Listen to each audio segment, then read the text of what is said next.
We are now at 10 o'clock, and we will go ahead and get kicked off for our webinar today, where we're going to be focusing on connecting climate capital.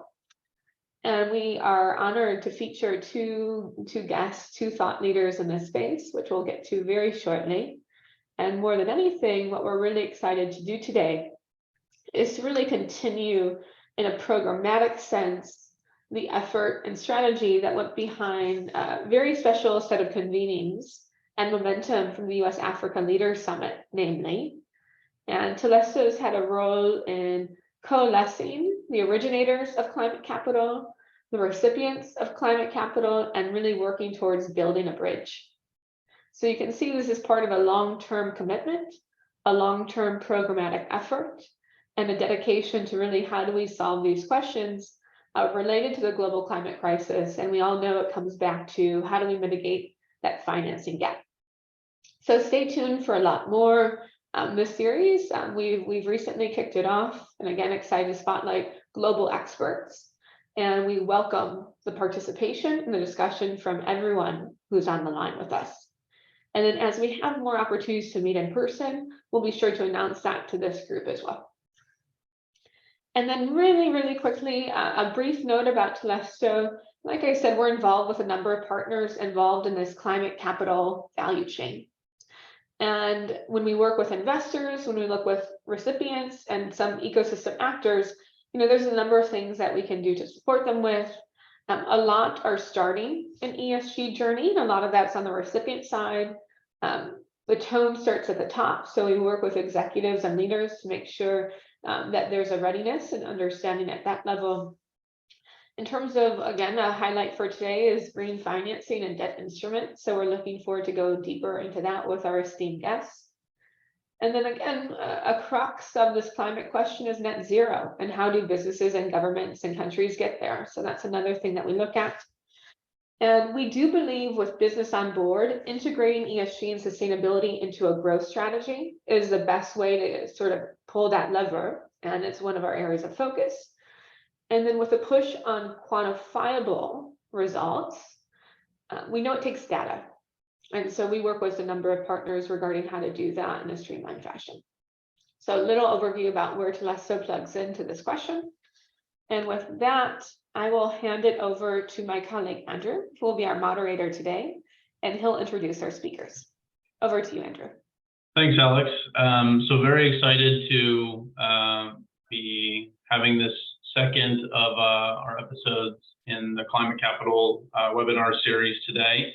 Today we'll be featuring Romi Bhatia, who's a Senior Finance and Investment Advisor with USAID, and Las, who's a Managing Partner with the Development Guarantee Group.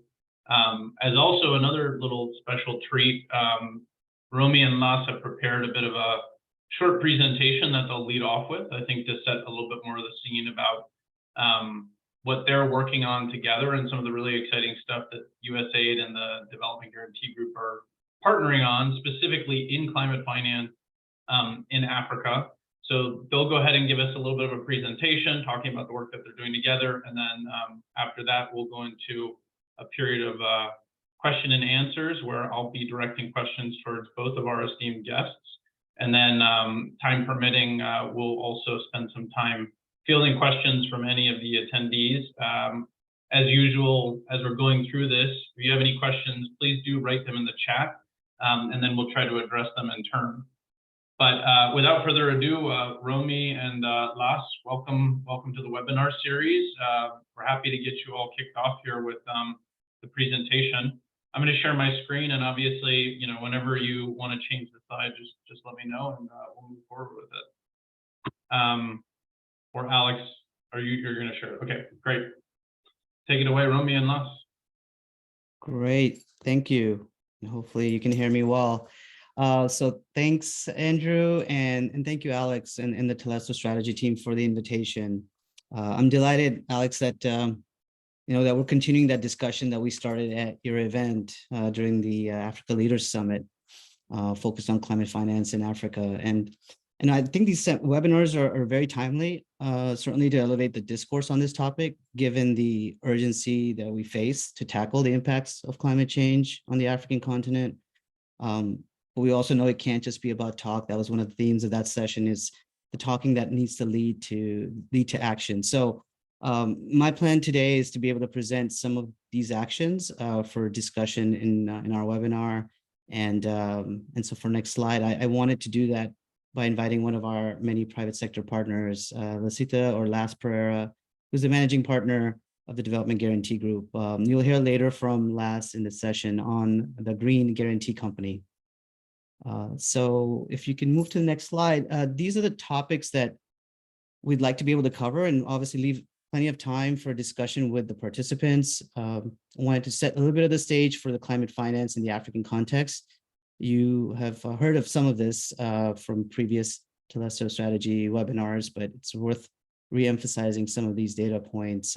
Also want to spotlight our agency's $150 billion climate finance strategy. It's part of our global climate change strategy that was revealed, and I'll share a little bit about that.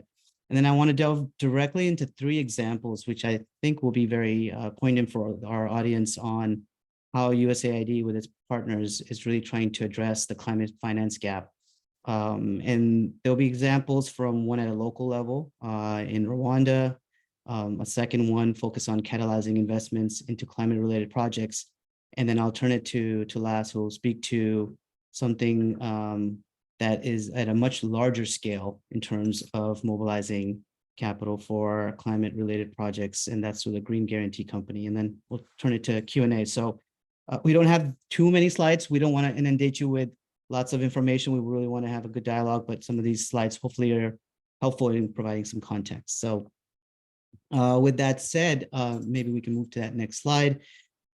And I think the framing is there. I think many of you already know this, but it's worth highlighting again the need for financing to support climate projects that address both mitigation, so addressing the root causes of climate change, as well as adaptation, or in other words, how we are altering our behavior, our systems, our practices to deal with this new normal that we live in. This financing need is immense. It's in fact 10 times what is currently available in terms of financing flows to the continent. So you see that the figures there, 277 billion per annum that's needed, and yet only about 30 billion that the African continent is receiving in financing flows. But more than that top line number is also where the flows are coming from, most of it through public flows. And we just know that African governments are, in spite of their best efforts, are, in this pandemic, this post-pandemic, high inflation environment, they're highly constrained. So the private sector has to play a key role. And then the question becomes, okay, how do we unlock some of that private capital? And that's a little bit of what we'll talk about in our session with some of the interventions that we're trying to undertake at USAID. Before we move to the next slide, I just want to highlight, though we don't have the time for it in this session, I would encourage the audience, if they haven't already, to read the Climate Policy Initiative, the CPI report on the climate finance landscape for Africa, which is cited there as a source. It delves a lot more into the data as well as the methodology to give a better understanding of what's happening on the continent. And then just moving then to the next slide of where USAID fits in here. Obviously, as a development agency, we have an important role to play when it comes to tackling the effects of climate change in these developing countries. And on the continent of Africa, obviously, it's paramount. In 2022 at COP26, we released our global climate strategy for 2030. And you'll see it there. The notable element there in terms of climate finance is to work jointly with the private sector to mobilize $150 billion by 2030. Certainly a very ambitious, but very necessary target for what we need to do. And some of the other goals hit on both mitigation and adaptation as well. And this is something where our administrator power has really challenged us as an agency to look across our entire portfolio through all our development programming work to really hone in on how we achieve this. And that's what we need to do and we're seeking to do through our work.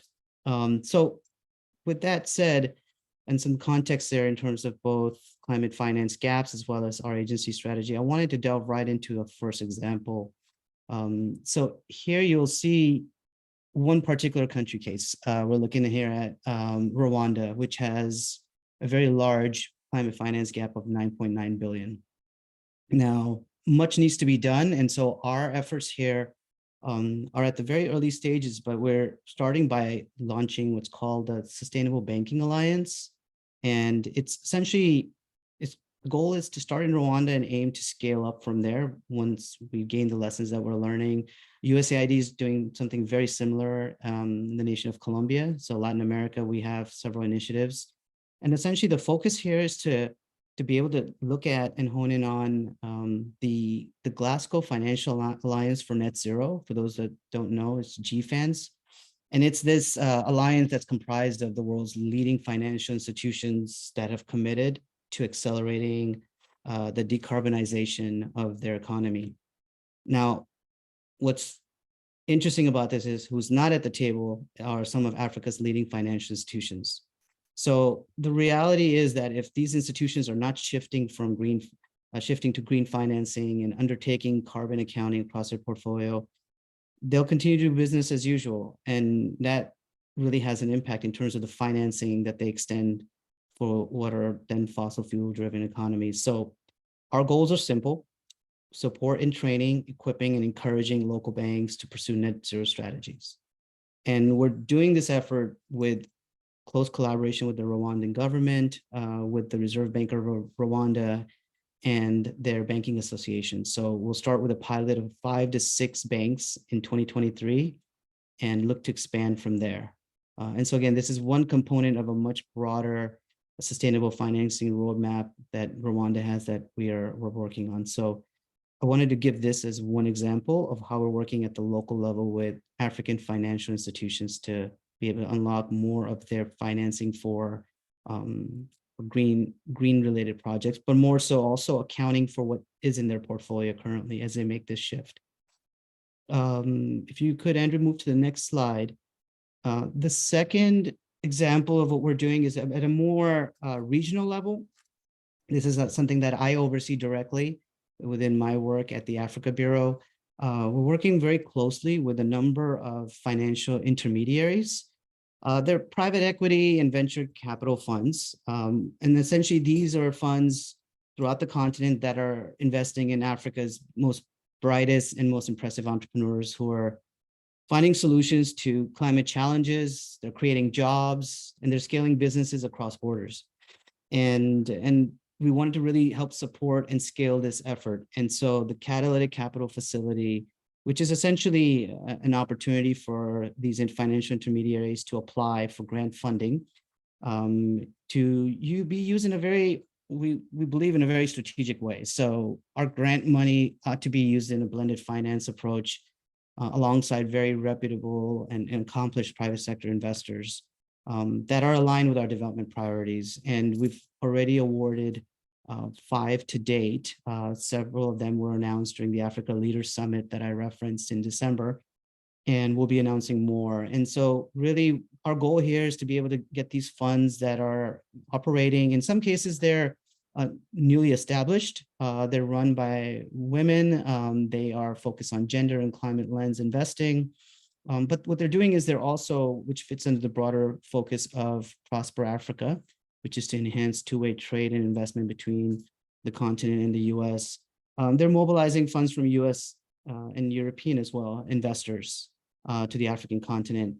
Each of these funds are raising on average between $50 to $70 million. And are just, I think they're also, in doing so, they're dispelling this notion that investing in an African enterprise is too risky of a proposition. These are businesses that are demonstrating that they can scale. So then investees in this case, that the funds are investing in can be anywhere from C to Series A and beyond. And many of them, as I mentioned, are led by very impressive fund managers. And so our goal is there to really offset some of the cost burden that funds face, where we can provide a risk mitigation with first loss, and then technical assistance as needed for their pipeline of portfolio companies. So those are 2 examples. Happy to touch on those in greater detail. The second one being our focus more regionally. And now for our third example, I wanted to turn it over to Laz, because he's going to be able to walk you through what we're doing with our partnership with the Development Guarantee Group, but specifically with the Green Guarantee Company. So Las, I'll turn it to you. Thanks, Romi. Appreciate it. Cool. So hello, everyone. So the Green Guarantee Company is looking to address kind of the same challenge that Romi was describing on the previous slide, but just at a larger scale, which is effectively what I would call information asymmetry. That is the perception of the risk to the investor being greater than the actual risk on the ground itself. And so, you know, when we think about the scale, and if you look at the first slide that Romi presented about the amount of money that Africa needs, you really need to be getting investors from developed countries that have that kind of capital to be coming in with large tickets. And to that extent, a lot of them are sitting on the sidelines because they, as I said earlier, are looking at the risk sitting from New York or London or somewhere like that and saying, well, we just don't understand this risk. Why would we want to be committing hundreds of millions of dollars to somewhere where we just don't understand the risk in there, right? And this is where we, the Green Guarantee, are hoping to help, with particularly focused on climate projects, which is providing guarantees of up to 100% at large scale, so up to $200 million per transaction. The Green Guarantee Company has an indicative rating of BBB, so it's investment grade. And so the rating agencies that measure risk, in which a lot of these investors rely on to be able to say that what they're putting their money into is investment grade. We've been able to go to one of those major rating agencies and get a BBB attached to the Green Guarantee Company. So effectively allowing us to catalyze large amounts of money from these institutional investors. And basically what we're doing is we're giving them an airbag. Same way, you're driving a car and you're in an accident, it deploys and protects you. Likewise, if there is actually a problem on the ground with a project and the investor is at risk of losing money, the guarantee steps in and says, no, we're going to protect you from that. We can go to the next slide, please. One of the powerful things about guarantee companies is their ability to leverage a small amount of capital to do a lot.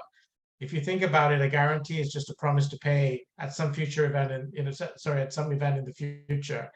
And typically what you find with infrastructure projects is that the actual risk of losing money is quite low. In fact, there's data by the rating agency Moody's, which shows that actually within the developing world context, when it comes to climate infrastructure, the risk of loss is actually comparable to that in developed markets. So climate infrastructure is a very, very safe asset class, or at least that's what the data is demonstrating so far within the developing world. But again, because investors sitting in global capital markets, they don't necessarily differentiate between asset class. They kind of see risk as a whole. They still sit there with that nervousness, and this is where the guarantee can come and help. As I mentioned, our ability to leverage comes from the fact that because the guarantees are unfunded, it's a promise to pay. We're able to write a significant number of more guarantees to the actual capital that we have. And in the case of the rating that we have, we're allowed to write up to 10 times the Green Guarantee Company. So that means we can take $100 million of capital, write $1 billion of guarantees for climate projects. And that's basically how we can try and help scale financing from global capital markets into Africa and other developing countries around the world. If you go to the next slide, please.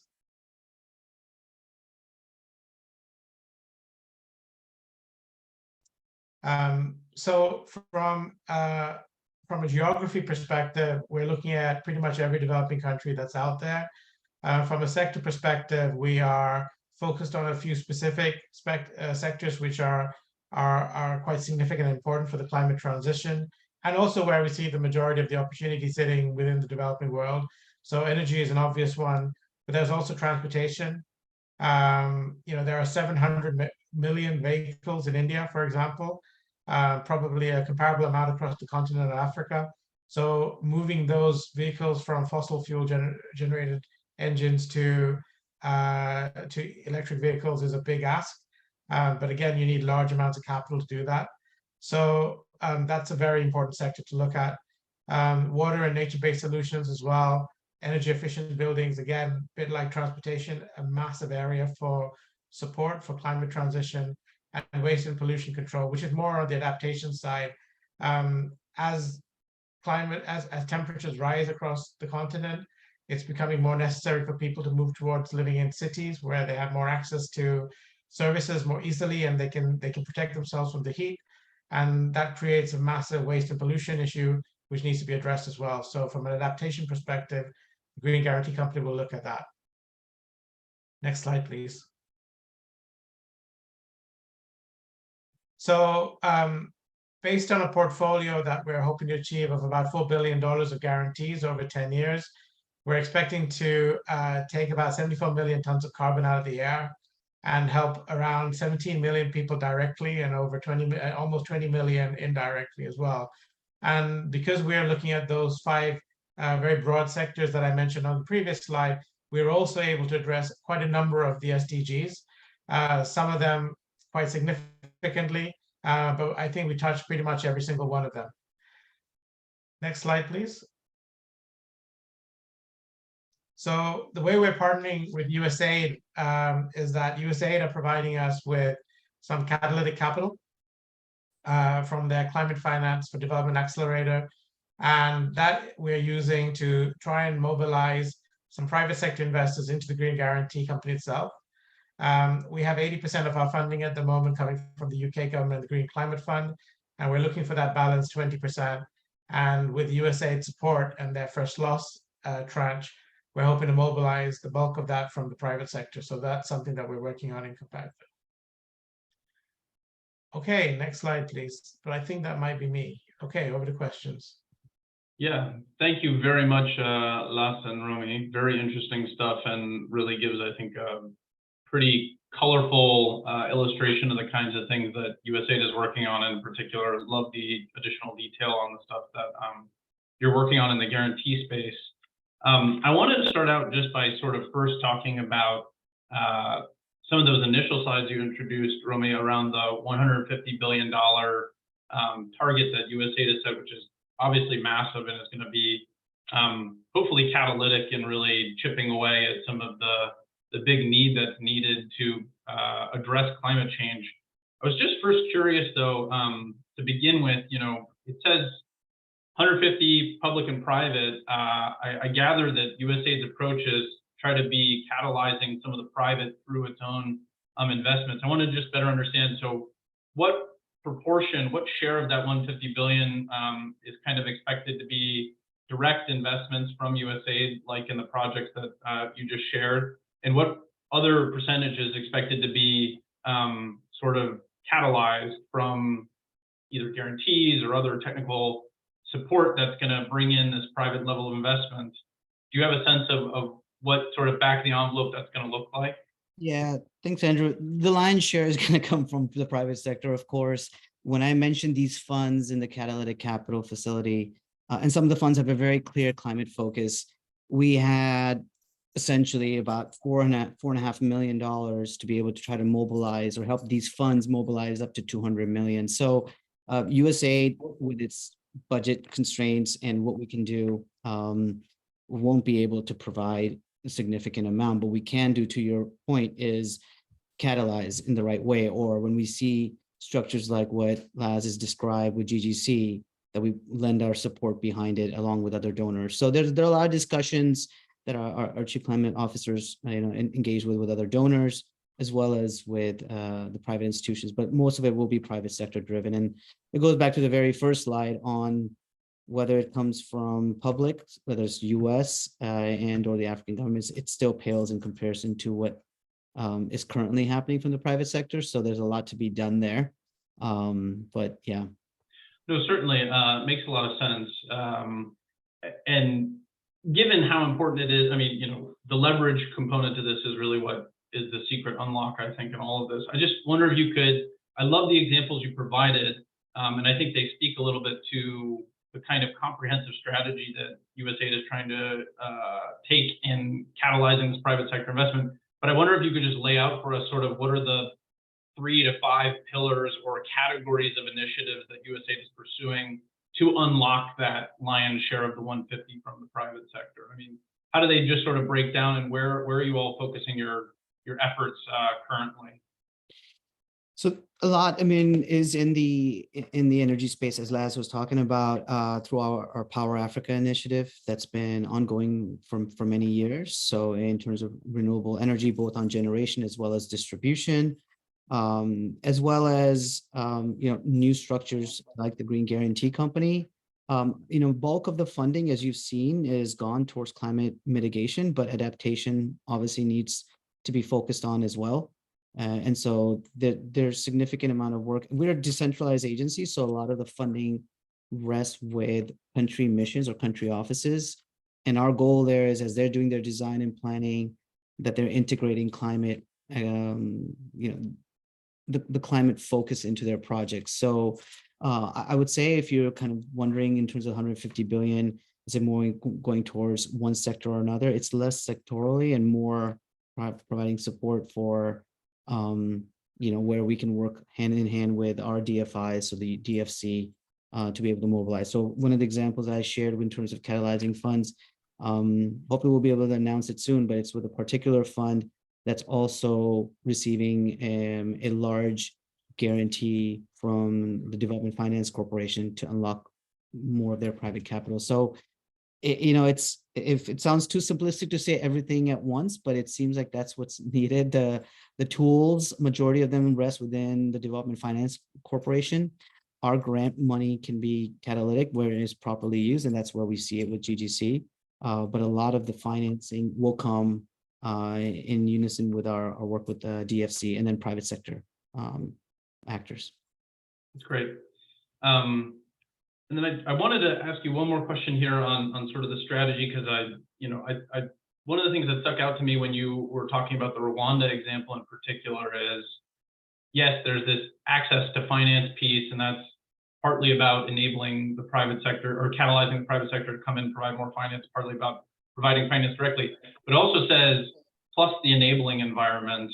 And I think that is definitely a theme that's come up a lot, either in our event at DC, which we're a part, but also in other conversations we've been having, webinar series, other events we've hosted, that the enabling environment, that sort of connective tissue, if you will, is really critical to all of this. I just would love to hear more about your perspective, USAID's perspective on what can be done to help build up this enabling environment so that it's easier to make these financial exchanges, to make these financial investments, and that we can move more quickly towards actually putting the money to use in terms of addressing climate change. Right. It's not maybe as appealing as some other kind of work where we talk about finance, but regulatory reform, working closely with country governments to be able to both invite foreign investment, as well as making sure the guardrails are there when investors are skittish about placing their money in particular economies within Africa. A lot of that work happens kind of behind the scene, but the regulatory reform work that we do, as well as, to your point on the enabling environment, the policy making to help advance, is very critical. There are a couple of examples that we have in terms of what we're doing in Niger with the government there, or in Liberia and Niger. It's working with them on obtaining a second sovereign credit rating to help enable that government to be able to issue more of their bonds in the European market. In Liberia, it's in the policy making realm with regards to working with the government as it pertains to the climate integration work and the policy making, that the priorities that the government's setting. So all those things kind of go in hand in hand. They happen simultaneously or in parallel to our work in the finance space, which is where I'm working, but just as critical. And it goes to what I think Laz also mentioned earlier. When you large ticket transactions, there is perception of risk without a doubt for Africa. There's also very real risk that exists in that market, and those have to be understood, and where we can help to mitigate some of those through our enabling environment work. We're seeking to do.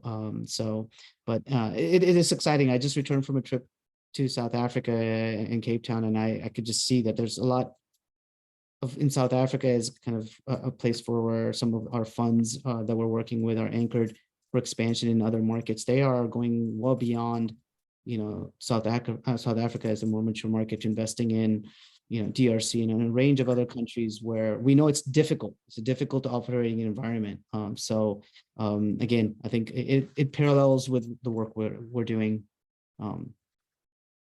Hopefully that's helpful. Yeah. Yeah, no, thank you very much for that answer. Laz, I want to turn to you now. I really appreciate the presentation on the guarantees and everything like this. And something that you said really rang true with me, which is about this perceived risk. And I'm glad that Romi brought it up again in his most recent answer. I was just wondering if sort of long term, you can talk to us a little bit about, do you see credit guarantees needing to be there long term, or is the idea that the investors will be gradually convinced, with the safety net is there, but you don't always need the safety net. It's only say 1 in 20 times that you need the safety net. And in these investors' minds, it's more like, well, every 5 out of every 10 times I need the safety net. I mean, do you think long term that there's an opportunity for you all to sort of step back and provide fewer guarantees, or to shift your focus to other geographies where there might need to be more guarantees, where the perceived risk is higher? Or just, can you talk to us a little bit more about the long-term trajectory of all of this? Sure, Andrew. Yeah. So I actually think the best case study for this is the US itself. So people may not remember, but in the 60s and the 70s, it was very hard to finance infrastructure from the private markets. It was all have to be driven by the government. So some very entrepreneurial individuals in the US created the monoline insurance market, which people don't know about today because only one of them still exists. And the reason was they're so successful by providing insurance to investors to invest in municipal infrastructure in the US that over time of 20 years, investors became so comfortable with investing in infrastructure in the US, they said, we don't need your insurance anymore. So ultimately everyone merged in. Some of them went and did weird stuff and got bitten by the financial crisis, but that's because they went off track. The rest that stayed, they merged and they all become, now there's just one left, Assure Guarantee. So to answer your question, Andrew, is yeah, I mean, we very much hope that with providing guarantees, we are building that capacity of the investors to understand actual risk, and that over time, they will come to us and say, we don't need you anymore, at least for this sector, for this product. And then, yeah, we need to evolve and move into wherever there is a need elsewhere. And that's absolutely the plan for us at the moment. I'm really interested, though, because yet today, you would think even an economy as large as India's should be seen as a relatively safe investment destination. But the largest renewable energy company in India has actually issued bonds in the US, and they are a top 10 global player in terms of renewable energy. And on their financial metrics, they are comparable to US renewable companies of the same size, but they get 5 years at 5%, and the US companies get 30 years at 3%. And that just shows you the information asymmetry at work there, right? Yeah. And so when we come to Africa and the challenges Africa faces in terms of perception, you can imagine if India is the biggest renewable energy company in India is struggling, then the challenge is even greater. So we expect that there will be different trajectories in terms of building that capacity with investors. Maybe it'll be quicker with India than it will be with Africa. We don't know. We might be proven wrong, and hopefully so. But fundamentally, we still think there's a long runway to get there. Yeah, that makes a lot of sense. And can you tell us just a little bit more? I mean, so what kind of additional education do you typically have to deliver along with these credit guarantees to investors? I imagine it's not as simple as, hey, we offer credit guarantees, wouldn't you love one? What else do you sort of have to coach them on in terms of getting them convinced that there are bankable opportunities on the continent or in South Asia or wherever? Sure. So, I mean, Romi touched on this, and actually, in response to your question about the enabling environment, the reality is that you can make bankable deals in Africa, but you need to structure them in certain ways to overcome some of the deficiencies around policy or regulation and so on that might exist, right? And as a consequence, these can be very heavily structured transactions, which if you show them to an investor in the US, they're going to say, well, that I don't have the brain power to sit there and work it out for this kind of deal. So what the guarantee helps us do is to normalize that risk for them, right?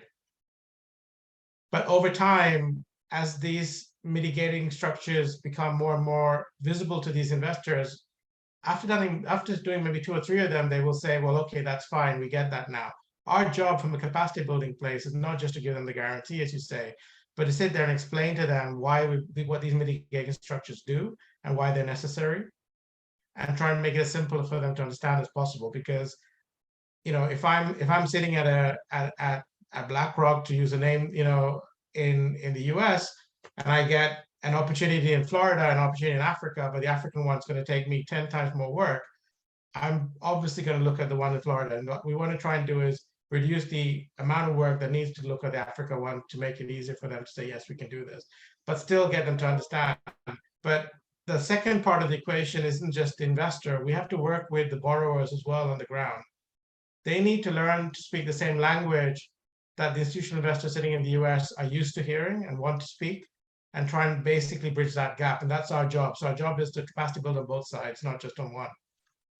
I love that characterization. I was just about to ask you what's being done on the investee side to help build them up. I'm just curious, I mean, do you see, this is a sort of already answering maybe a little bit of a question from, addressing one of the questions from the audience, but I mean, what is sort of the spectrum of investee preparedness that you see in Africa? I mean, and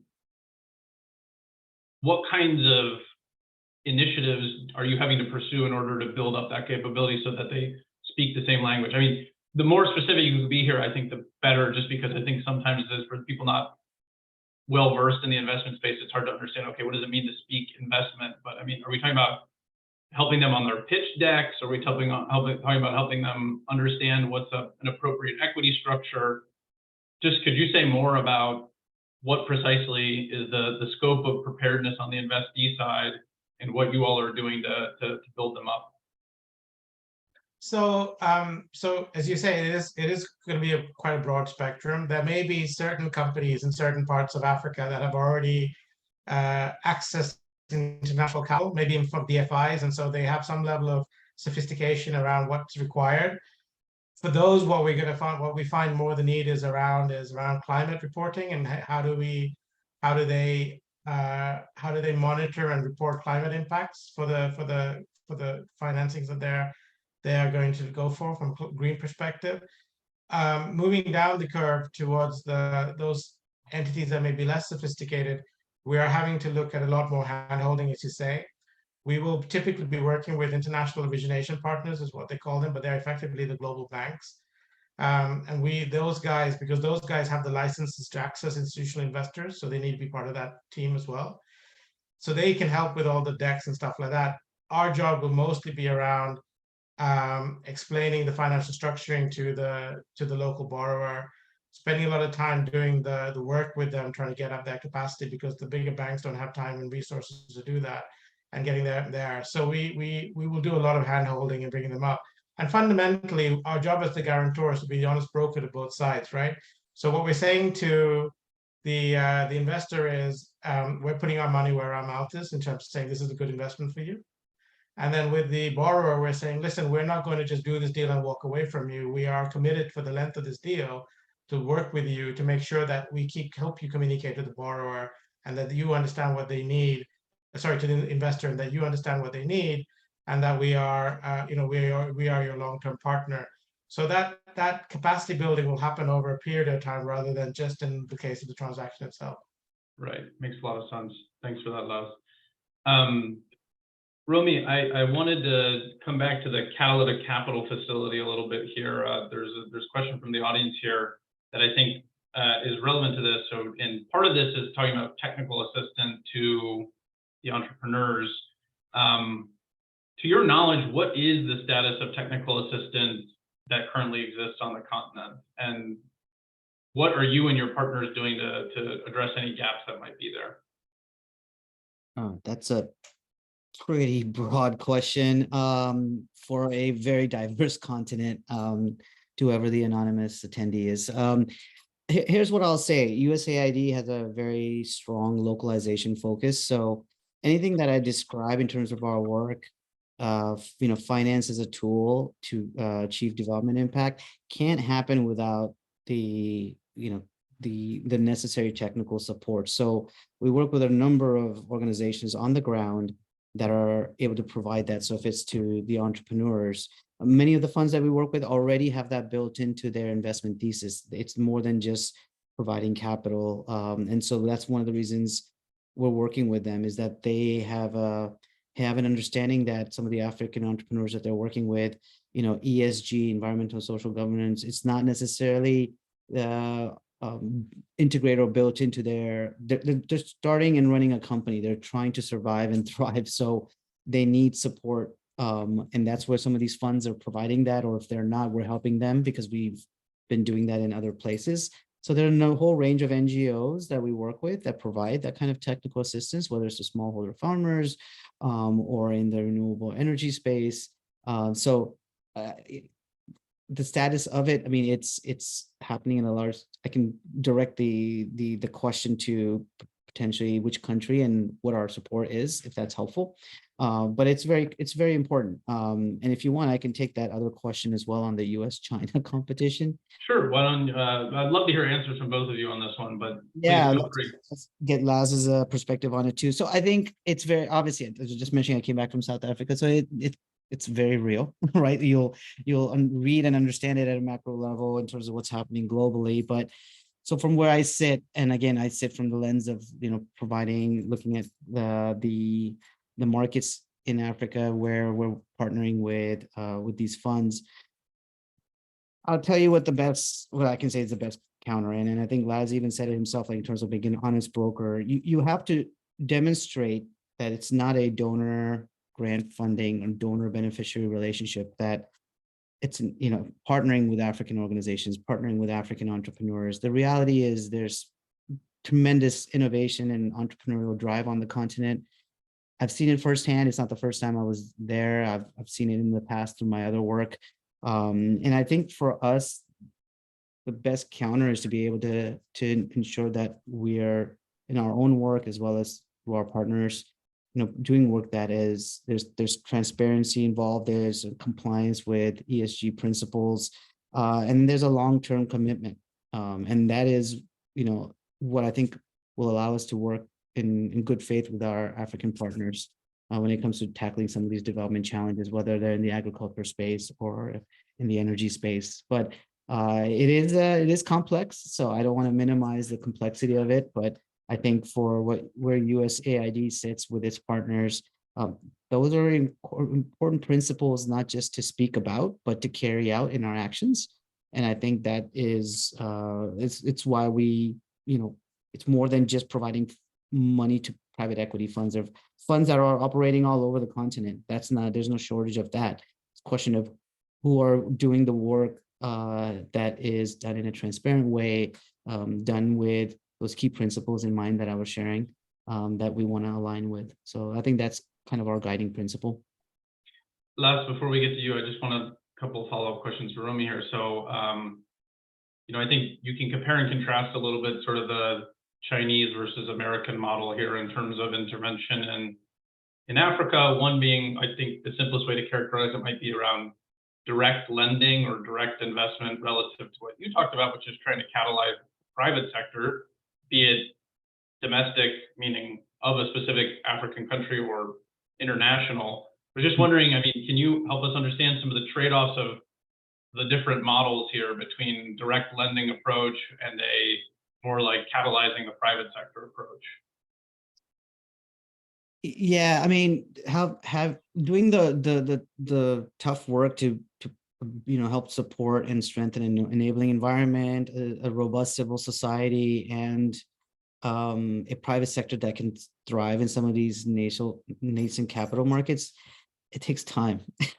It takes time, and it's difficult, and we may take a step forward and two back. So maybe the pace of that change is too slow, and thus leads others to feel like there's a different alternative in terms of getting things done. I don't want to simplified, but to infrastructure work where people describe anecdotally, they go to a particular country and whether it's a certain road or bridge or something that has been built by a Chinese company, and US government's been operating in that space as well. And so I think certainly these populations, the pressures on these governments are immense, and they want to see change for their populations. But for us, it's an holistic approach. You can't do it without a robust civil society. You can't do it without a private sector that feels that they can operate in that space without major repercussions, or that there's liquidity in the market. It is the tough work that takes a little bit longer to see sometimes the results that we want to see. I'll leave it at that. Well, no one said this would be easy, but thanks for the thoughtful answer. Las, can you give your viewpoint on this U.S.-China tension and competition, and how you've seen it play out in your work?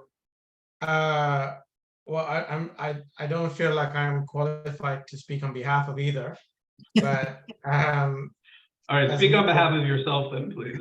As a neutral party, yeah. Look, what I know to be true is that both models can go wrong.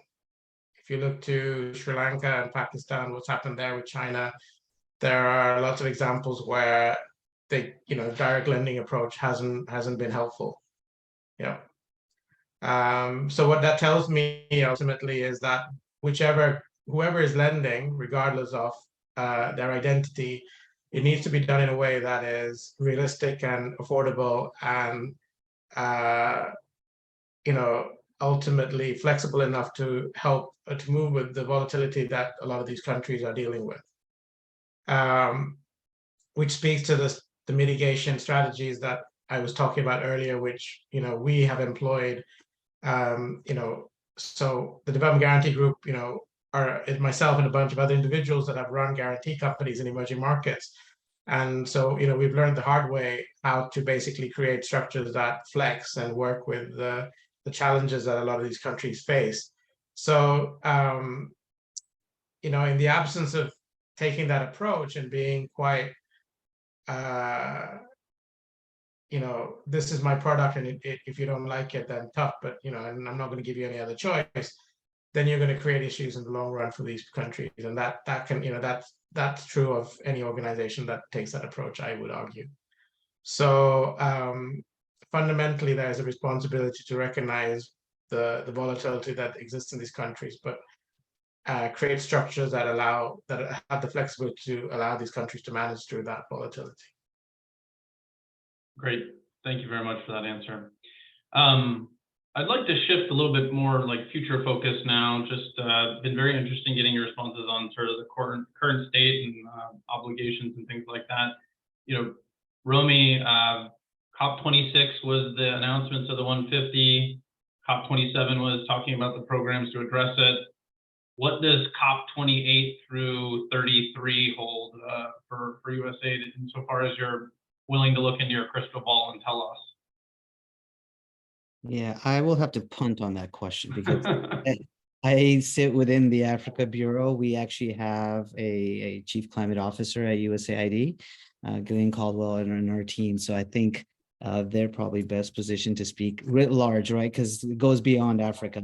Obviously, it's a major focus for us, but into the other markets. Yeah, I mean, we'll know relatively soon, because COP28 is not that far away. It's I focus so much of my time and energy on looking at the climate finance gaps in Africa and what we can start to do towards that. And even those goals that I had shared earlier are, every single one of them are just to unpack that. There's just a lot of work ahead of us, and there's an urgency to it. So I know it's not a satisfying answer for you, but I couldn't give totally you... fine. I'm okay with punting, but I am going to not let you entirely off the hook on this future-looking stuff. So then, please do let us know. So, for you, what would 5 years down the road? What would, in your field, in the geographies that you're looking at, what would smashing success look like, and then what would maybe a slightly more conservative version of that success look like to you?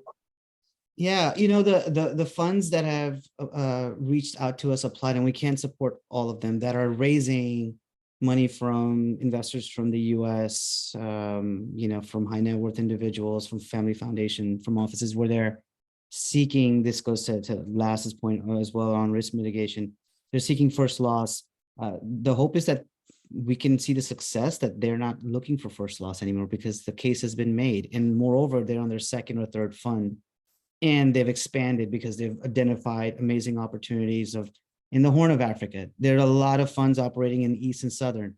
Totally understand that. Kenya gets a lot of attention. So does Cape Town, so does South Africa in terms of entrepreneurial drive. But the reality is it's spread everywhere. So success would be in terms of our focus, that these funds are able to mobilize and deploy across the continent as they're doing, but at a larger scale. And without necessarily needing our support. And that's a good sign. That means our precious funding can go towards other sectors or in other areas, or the Horn of Africa as an example, where there's a lot of talent, coming out of Somalia, and we want to be able to support that. So that would be in the next 5 years, and it's already starting to flourish, I think. But I think again, it will hopefully can expand. There's also a Northwest Africa regional focus that we have under our Africa Trade Investment Program, which is where this CATALYTIC capital facility sits, that I haven't touched on, that we're really working on as well. And then conservatively, I think we may see certain markets where the challenges are there with every, with VCs, there's a high rate of failure. But African entrepreneurs are very resilient. They're already operating in very difficult environments. Right now, South Africa particularly is dealing with their ESCOM and the challenges with the utility of unequal access to power. And so load shedding is what we were all experiencing, but imagine you're experiencing that as a business. So as some of these economies may backtrack, it puts incredible pressure on some of these businesses to sustain themselves in a very difficult operating environment. And so there may be more support needed than just capital. But no, I'm very excited and bullish on the ability for African entrepreneurs and enterprises to scale. I think there's a great deal of momentum, and I think it's starting to shift in terms of the view towards the continent as a destination to invest. To again go back to last example of Florida versus another alternative.